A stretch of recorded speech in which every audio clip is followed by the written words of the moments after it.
Assalamualaikum warahmatullahi wabarakatuh. Kami dari kelompok 5 akan mempresentasikan materi tentang bahan ajar dalam strategi belajar mengajar. Pengertian bahan ajar dalam strategi belajar mengajar. Bahan ajar adalah seperangkat materi pelajaran yang akan disampaikan dalam proses belajar mengajar dalam rangka mencapai standar kompetensi dan kompetensi dasar yang telah ditentukan. Tanpa adanya bahan ajar, proses belajar mengajar tidak akan berjalan. Oleh karena itu, guru atau pendidik yang akan mengajar pasti akan memiliki dan menguasai bahan pelajaran yang akan disampaikan pada peserta didik. Yang selanjutnya yaitu jenis-jenis bahan ajar. Bahan ajar menurut bentuknya dibedakan menjadi 4 macam, yaitu 1. Bahan ajar cetak. Bahan ajar cetak merupakan sejumlah bahan ajar yang berbentuk kertas untuk keperluan pembelajaran atau untuk menyampaikan sebuah informasi. Contohnya seperti buku, modul, lembar kerja siswa, brosur, foto, dan lain sebagainya. Yang kedua yaitu bahan ajar dengar atau program audio. Merupakan sistem pembelajaran yang menggunakan sinyal radio secara langsung, yang mana dapat dimainkan atau didengarkan oleh seseorang atau sebuah kelompok. Contohnya seperti kaset, radio, dan lain sebagainya. Bahan ajar yang ketiga yaitu bahan ajar pandang dengar atau audiovisual. Merupakan kombinasi dari sinyal audio dengan gambar bergerak, misalnya film dan video kompakt. Yang keempat yaitu bahan ajar interaktif, merupakan kombinasi dari 2 atau lebih media seperti audio, teks, grafik, gambar, animasi, dan video yang kemudian dimanipulasi oleh penggunanya atau diberi perlakuan untuk mengendalikan suatu perintah atau perilaku alami dari suatu presentasi. Menurut Rowntree tahun 1994, jenis bahan ajar dapat dikelompokkan ke dalam 4 kelompok berdasarkan sifatnya, yaitu 1. Bahan ajar yang berbasis cetak. Contohnya seperti buku, pamflet, panduan belajar, bahan tutorial, buku kerja siswa, peta, dan lain sebagainya. Yang kedua yaitu bahan ajar yang berbasis teknologi seperti audio, siaran radio, slide, film, video, siaran televisi, dan lain sebagainya. Yang ketiga yaitu bahan ajar yang digunakan untuk praktek atau proyek seperti Kit Science, lembar observasi, lembar wawancara, dan lain sebagainya. Yang keempat yaitu bahan ajar yang dibutuhkan untuk keperluan interaksi manusia, terutama untuk keperluan pendidikan jarak jauh, misalnya telepon, handphone, video, dan lain sebagainya.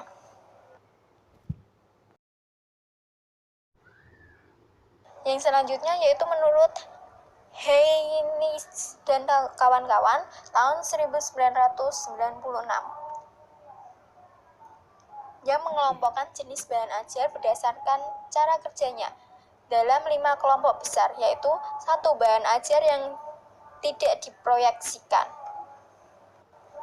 merupakan bahan ajar yang tidak memerlukan perangkat proyektor untuk memproyeksikan isi di dalamnya, sehingga peserta didik bisa langsung menggunakan bahan ajar tersebut, misalnya foto, diagram, model, dan lain sebagainya. Yang kedua yaitu bahan ajar yang diproyeksikan, merupakan bahan ajar yang memerlukan proyektor agar bisa dimanfaatkan atau dipelajari peserta didik, misalnya slide, film, overhead, dan proyeksi komputer.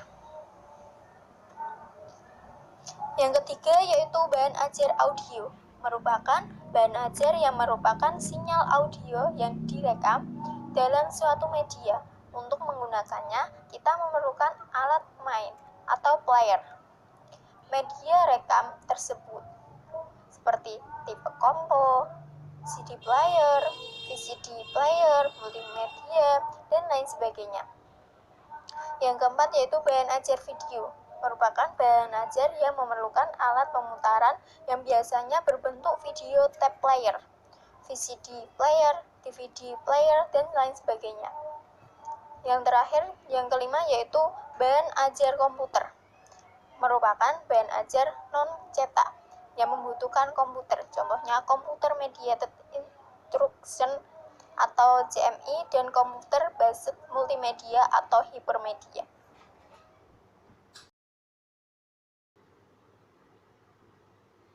Prinsip-prinsip pemilihan bahan ajar. Ada beberapa prinsip yang harus dipertimbangkan atau diperhatikan dalam memilih bahan ajar, yaitu yang pertama prinsip relevansi atau prinsip keterkaitan, yang artinya bahan ajar yang digunakan harus relevan atau ada kaitannya dengan standar kompetensi dan kompetensi dasar. Yang kedua, prinsip konsistensi atau keajegan, yaitu apabila kompetensi dasar yang harus dikuasai peserta didik berjumlah 4 macam, maka bahan ajar yang akan digunakan juga harus berjumlah 4 macam. Yang ketiga, prinsip kecukupan, yang artinya bahan ajar yang diajarkan harus cukup atau memadai untuk membantu peserta didik dalam mencapai tujuan pembelajaran atau menguasai standar kompetensi dan kompetensi dasar.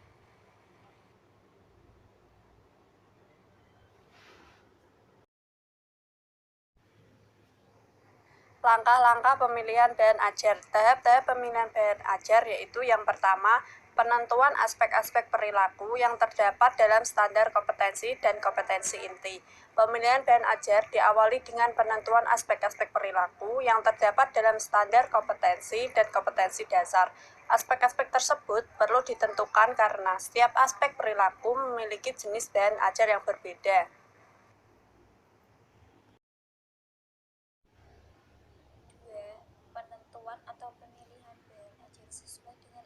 Aspek perilaku yang terdapat dalam standar kompetensi dan kompetensi dasar.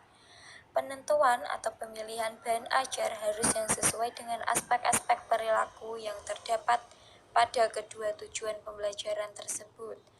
Bahan pembelajaran yang akan diajarkan kepada peserta didik perlu diklasifikasikan apakah termasuk ke dalam aspek kognitif, psikomotorik, atau efektif. Peran bahan ajar bagi pendidik, peserta didik, dan pembelajaran. Yang pertama, peran bahan ajar bagi guru atau pendidik. A. Menghemat waktu guru atau pendidik dalam mengajar. B. Mengubah peran pendidik dari seorang pengajar menjadi seorang fasilitator. C. Meningkatkan proses pembelajaran menjadi efektif dan interaktif.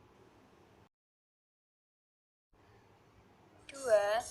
Peran bahan ajar bagi peserta didik. A. Peserta didik dapat belajar tanpa harus ada guru atau teman. B. Peserta didik dapat belajar kapan saja dan di mana saja. C. Peserta didik dapat belajar sesuai dengan kecepatan sendiri. D. Peserta didik dapat belajar menurut urutan yang dipilihnya sendiri. E. Membantu potensi peserta didik untuk menjadi pelajar mandiri. 3. Peran bahan ajar bagi pembelajaran. Bahan ajar bagi pembelajaran dibagi menjadi 3, yaitu untuk pembelajaran klasikal, individual, dan kelompok. Yang pertama, untuk pembelajaran klasikal. Bahan ajar dalam pembelajaran klasikal berperan sebagai satu-satunya sumber informasi dan pengawas, sebagai pengendali proses pembelajaran, dan sebagai bahan pendukung proses pembelajaran yang diselenggarakan.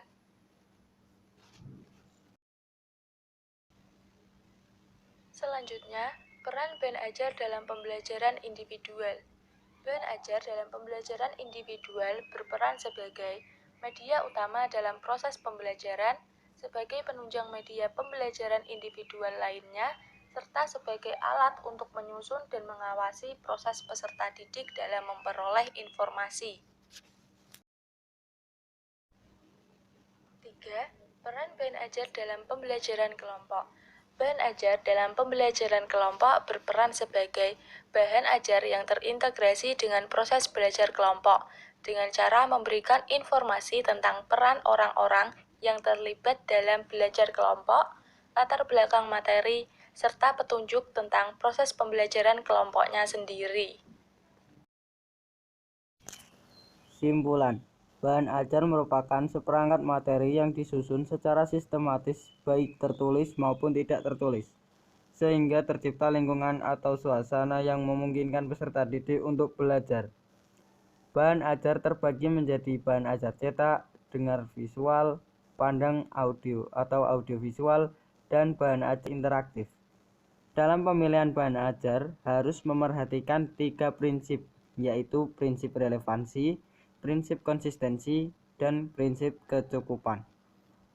Dalam pemilihan bahan ajar supaya menarik juga diperhatikan tahap-tahap pemilihannya, mulai dari segi aspek standar kompetensi dan kompetensi inti, pemilihan yang sesuai standar kompetensi dan kompetensi dasar. Dalam pemilihan bahan ajar sangat bermanfaat bagi siswa dan gurunya.